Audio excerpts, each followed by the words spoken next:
நேயர்கள் அனைவருக்கும் மிஸ்டர் மனைவி சீரியலின் சுவாரஸ்யமான கதைப்பகுதி. இந்நிலையில்தான் சில தினங்களுக்கு முன்பு மிஸ்டர் மனைவி சீரியலில் இருந்து தான் விலகுவதாக சபானா அறிவித்திருந்தார்.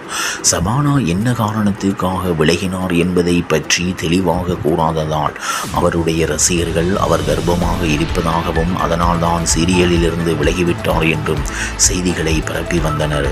இதனால் அதிர்ச்சியடைந்த சபானா தான் கர்ப்பமாக இல்லை என்றும் தான் சீரியலில் இருந்து விலகுவதற்கு காரணம் அதுவல்ல என்றும் விளக்கம் கொடுத்திருந்தார். அதோடு தான் சீரியலில் இருந்து விலகும் முடிவை நன்றாக யோசித்து தான் எடுத்தேன் என்றும் தான் விலகுவதற்கு சீரியல் தரப்பில் இருந்தோ அல்லது சேனல் தரப்பில் இருந்தோ எனக்கு எந்த அழுத்தமும் கொடுக்கவில்லை. நான் என்னுடைய எதிர்கால ப்ரொஜெக்டுக்காக தான் விலகினேன் என்று விளக்கம் கொடுத்திருந்தார்.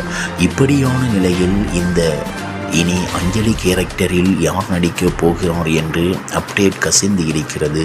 அதாவது இனி அஞ்சலி கேரக்டரில் நடிகை தேவ்யானி மோடாக் நடிக்க இருக்கிறார் என்று தெரிகிறது. சன் டிவியில் ஒளிபரப்பான ராசாத்தி சீரியலில் நடிகை பவானிக்கு பதிலாக இவர்தான் நடித்திருந்தார். அதுபோல வானத்தை போல சீரியலில் சத்யாவாக தேவ்யானி, ஆனால் திடீரென்று அவர் சீரியலில் இருந்து வெளியேறிவிட்டார் என்று கூறப்படுகிறது. சீரியலிலும் இப்போது சந்தியா கேரக்டர் அதிகமாக காட்டப்படுவதில்லை. இந்த நிலையில் இவர்தான் இனி அஞ்சலியாக மிஸ்டர் மனைவி சீரியலில் நடிக்க இருக்கிறார் என்று கூறப்படுகிறது. இவர் நடித்த காட்சிகள் இனி விரைவில் வெளியாகும் என்று எதிர்பார்க்கப்படுகிறது.